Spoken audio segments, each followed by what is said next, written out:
Welcome back. ఇంతకీ వీళ్ళంతా ఎలా మోసం చేస్తారు?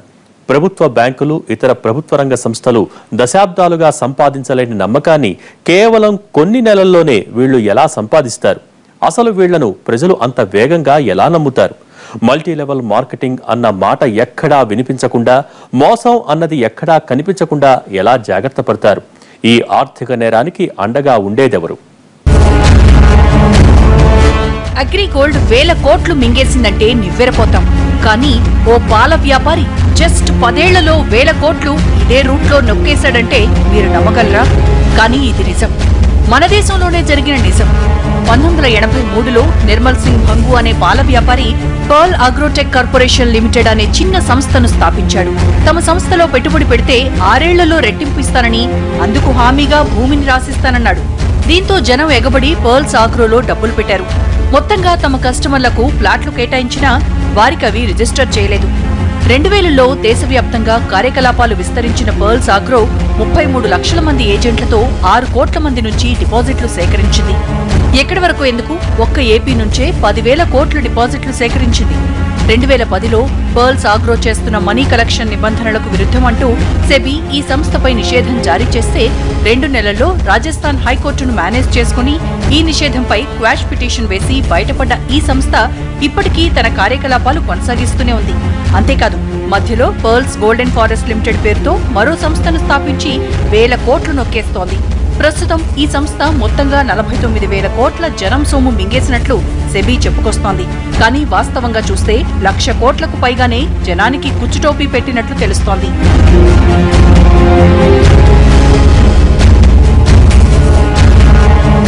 ఓ అగ్రిగోల్డ్, ఓ గోల్డ్ క్వెస్ట్, ఓ గోల్డెన్ ఫారెస్ట్, ఓ బొమ్మరిల్లు, ఓ స్విమ్స్. సంస్థ పేరు మాత్రమే మారుతుంది, కానీ అవి దోచుకునే తీరు మాత్రం ఎక్కడా ఎప్పుడూ మారదు. పైకి వేరుగా కనిపించే ఇలాంటి సంస్థల పునాదులన్నీ ఒకటే, అదే మోసం. తెలివిగా చీట్ చేయడమే వీటి లక్ష్యం. పేరుకు రియల్ ఎస్టేట్, ఇతర వ్యాపారాల పేర్లు చెప్పినా లోపల జరిగేది మాత్రం మల్టీ లెవెల్ మార్కెటింగే. ఈ మల్టీ లెవెల్ మార్కెటింగ్ ను ఏదో ఒక స్థాయి వరకు తీసుకెళ్లి అక్కడితో వదిలేస్తారు. దీంతో ఇందులో డబ్బులు పెట్టిన లక్షలాది మంది రోడ్డున పడతారు.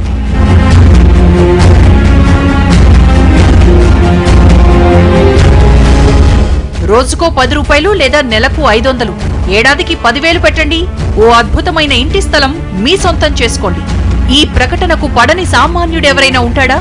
రోజుకు 10 రూపాయలు పెడితే ఇంటి స్థలం వచ్చేస్తుందంటే ఎవరైనా ఎగిరి గంతేస్తారు. ఇలా పేద కుటుంబాల దగ్గర నుంచి మధ్యతరగతి ఫ్యామిలీల వరకు ఎవరి శక్తి మేర వాళ్లు డబ్బులు పెడతారు. ఏడాది 2 ఏళ్లు పెట్టి ప్రతిరోజు తమ ఇంటి స్థలం గురించి కలలు కంటారు. కానీ ఎప్పుడో ఓ ఫైన్ మార్నింగ్ తమ దగ్గర డబ్బులు తిన సంస్థ బోర్డు తిప్పేసిందని తెలిసి కుప్పకూలిపోతారు. తమ కష్టమంతా బూడిదలో పోసిన పన్నీరైందని తెలిసి కన్నీరు మున్నీరవుతారు. పెట్టిన 10,000కో 20,000 కోసమో అప్పటికప్పుడు పోలీస్ స్టేషన్ల చుట్టూ తిరుగుతారు. కొన్నాళ్లకు కష్టమైనా ఆ నష్టాన్ని మర్చిపోతారు.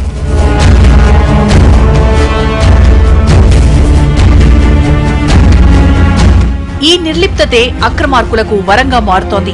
10 కోట్లు ఒక్కరి దగ్గర నుంచి కొట్టేయడం కష్టం కాబట్టి 1,00,000 మంది నుంచి తలా 1,000 రూపాయలు కలెక్ట్ చేస్తారు. 2 సందర్భాల్లోనూ దోపిడీ జరిగిన మొత్తం ఒకటే. కానీ 10 కోట్లు పోగొట్టుకున్న వాడెవడు దోషుల్ని ఊరికే వదలడు. కానీ 1,000 రూపాయలు పెట్టినవాడు మాత్రం ఏముందిలే అని వదిలేస్తాడు. ఇదే వాళ్లకు ప్రధాన ఆదాయం. దీన్ని బేస్ చేసుకునే మల్టీ లెవెల్ మోసాలు రోజుకో కొత్త రూపు సంతరించుకుంటున్నాయి. ఈ మల్టీ పునాదుల మీద మొదలైన ప్రతి వ్యాపారము కొన్నాళ్లు బాగానే నడవచ్చు. ముందుగా పెట్టుబడి పెట్టిన ఆదాయం బాగానే రావచ్చు. కానీ ఏదో ఒక రోజు ఇలాంటి వ్యాపారాలన్నీ కుప్పకూలక తప్పదు. ఒకటి, ప్రజలకి త్వరగా ఎక్కువ లాభాలు వస్తుంది అన్నదొకటి. ఇంకోటి, బ్యాంకుల దగ్గరకో లేకుంటే ఇంకేదైనా ప్రభుత్వ సంస్థల దగ్గరకో పోయి డబ్బులు దాచుకున్నారంటే అక్కడ వాళ్ళు ఇచ్చే ఫారమ్స్ కానివ్వండి, వాళ్ళు చెప్పే ప్రొసీజర్స్ కానివ్వండి, వాళ్ళు పెట్టే కండిషన్లు కానివ్వండి భరించలేరు మామూలు ప్రజలు.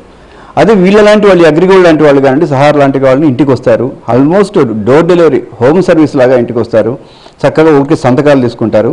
మీకు 10,000 రూపాయలు పెడితే 1,00,000 రూపాయలు పెడుతుంది అంటే చదువు వచ్చిన వాళ్ళే మోసపోయేటప్పుడు చదువు రాని వాళ్ళు మోసపోరు అనుకునేదానికి లేదు మనకు. అందుకనే అలా జరుగుతుంది. Psychology, human psychology. ఉదాహరణకు ఇలాంటి ఓ సంస్థ 1,000 కోట్లు ఎలా దోచిందో చూస్తే దిమ్మ తిరిగిపోతుంది. ఈ సంస్థ ఒక్కో సభ్యుడి నుంచి 50,000 డిపాజిట్ చేస్తే 5 ఏళ్ల తర్వాత 1,00,000 రూపాయలు ఇస్తామని నమ్మబలికింది. వాస్తవానికి ఇది ఆర్బీఐ నిబంధనలకు విరుద్ధం. అందుకే ఆ రూల్స్ కి లొంగకుండా తమ కస్టమర్ ని గుడ్డిగా నమ్మించేందుకు మరో నాటకానికి తెరతీస్తుంది. కస్టమర్లు పెట్టిన డబ్బుకి భరోసాగా ఎక్కడో ఓ 200 గజాల స్థలాన్ని వారికి రిజిస్టర్ చేయిస్తారు. 5 ఏళ్ల తర్వాత ఆ 1,00,000 ఇచ్చేసి ఆ స్థలం తీసుకుంటామని చెప్తారు. పైకి చూడ్డానికి ఇది మల్టీ లెవెల్ మార్కెటింగ్ గా కాక రియల్ ఎస్టేట్ వ్యాపారంలో ఉంటుంది. డబ్బులు పెట్టిన వాళ్లకు కూడా తమ పేర భూమి ఉందన్న నమ్మకం ఉంటుంది. కానీ ఇక్కడే అసలు ట్విస్ట్ దాగుంటుంది. ముందు ఈ సంస్థపై సెబీ, ఆర్బీఐలు చర్యలు తీసుకోకుండా తప్పించుకోవడానికి ఈ వ్యవహారంలో డబ్బు దాచుకున్నవాడు తమ దగ్గర స్థలం కొన్నాడని చూపిస్తారు. ఇలా స్థలం రిజిస్ట్రేషన్ డాక్యుమెంట్లు చూపిస్తే ఈ లావాదేవీపై కోర్టులో కూడా గెలవడం సాధ్యం కాదు. ఇక్కడి వరకు బాగానే ఉంది. కానీ హైదరాబాద్ లో ఉన్న కస్టమర్ కి ఎక్కడో మహారాష్ట్రలో స్థలమిస్తారు.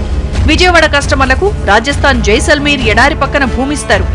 వరంగల్ కస్టమర్లకు ఎక్కడో ఒడిశాలో ఓ అడవిలో స్థలం రిజిస్టర్ చేయిస్తారు. నిజానికి కొన్ని సందర్భాల్లో ఆ స్థలాలు కూడా వీళ్ల పేర్ల మీదే ఉంటాయి. వాటికి సంబంధించిన డాక్యుమెంట్లు కూడా ఉంటాయి. ఇక్కడ విషయం ఏంటంటే సదరు స్థలాలన్నింటినీ వీళ్లు ఎకరా 1000 రూపాయలకు కొంటారు. ఎకరా 1000 రూపాయలంటే వాళ్లు ఒక్కో ఎకరాను 20 మందికి ప్లాట్లు చేసి రిజిస్టర్ చేస్తారు. అంటే ఒక్కో ప్లాట్ ధర 50 రూపాయలు పడుతుంది. ఇలా 50,000 డిపాజిట్ చేసినందుకు హామీగా 50 రూపాయల స్థలాన్ని రిజిస్టర్ చేసిస్తారు.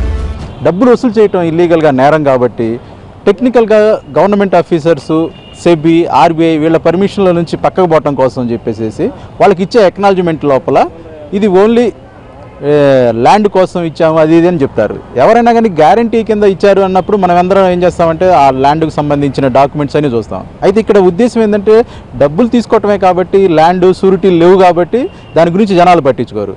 అదే ఎవరైనా గవర్నమెంట్ ఆఫీసర్స్ వాళ్ళ మీద యాక్షన్ తీసుకోవాలి అనుకున్నప్పుడు వాళ్ళు ఏం చేస్తారంటే ఇది ఓన్లీ మీ ల్యాండ్ ట్రాన్సాక్షన్ అన్నట్టుగా చూపిస్తూ ఉంటారు.